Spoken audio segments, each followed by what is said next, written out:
I sent this 4-pack of Firework garden lights to check out for you, and these things are so pretty. So let's look at them a little closer. Here's what they look like straight out of the box. They have all these little wiry fairy lights on them. They have the solar panel and the stake. All you have to do to get them ready is take the stake and put it right in here, and then flip the switch on. And this is how I have them in my garden. And then the sun's gonna charge them, and as soon as the sun goes down, it gets dark and they light up. And look how pretty.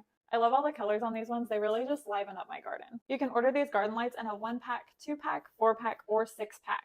So depending on the size of your garden, you can get more or less. You can also choose between the cool white, warm white, and this beautiful multicolor. I love this multicolor because they look like fireworks and they're just so pretty. On the bottom, there's a little switch and they have 2 light modes. So depending on which direction you switch it in, you can have them solid or flashing. Here they are, all set up and charging. All we have to do is wait for it to get dark. It's dusk out now, and these are so pretty. I love all the beautiful colors. There's pinks and yellows and greens and blues. They just make your garden go from plain at night to catching your attention. You can have them solid like this, or you can have them flashing. And I love that they flash at different times. These are just so pretty, and I'm so excited to have them out here in my garden.